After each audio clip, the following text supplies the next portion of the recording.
You will hear a museum director called Carl Halford talking about the museum where he works.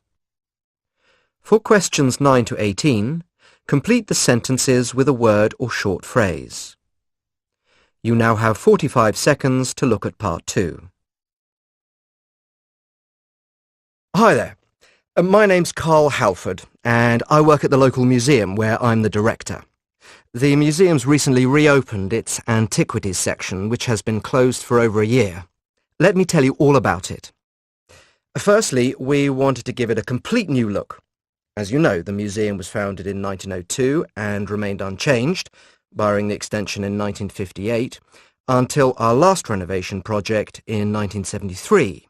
So it was high time we freshened things up a little.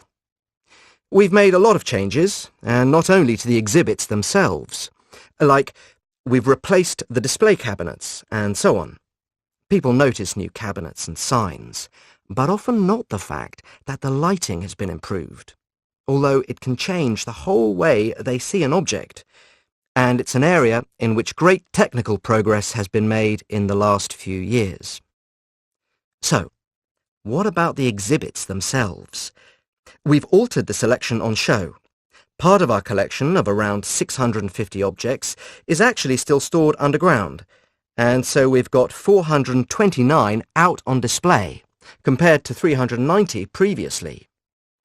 A significant change we've made is in the organisation of the exhibits, so that where before they were grouped according to their place of origin, we've now created a pathway through the museum that allows you to view them in order of age, starting with the oldest as you enter the gallery. We've also provided more information on the signs, such as who first discovered them, how we think they were used, and so on. I'm often asked to talk about some of your favourite pieces, and it's hard to choose. But there's a fascinating cup, just a simple cup, which is over 4,500 years old. Round the side, you see this quite lovely flower pattern, and then if you pick it up and look underneath, you can see the shape of a leaf there. It's a sort of mystery as to why someone would have put that there, and it survived so long. Another little mystery is a little set of figures. There's a farmer with 2 cows.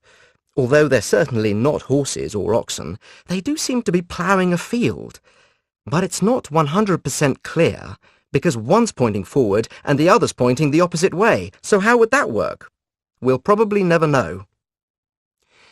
The exhibits attract all sorts of visitors, young and old, though some of them are a bit scary for younger children.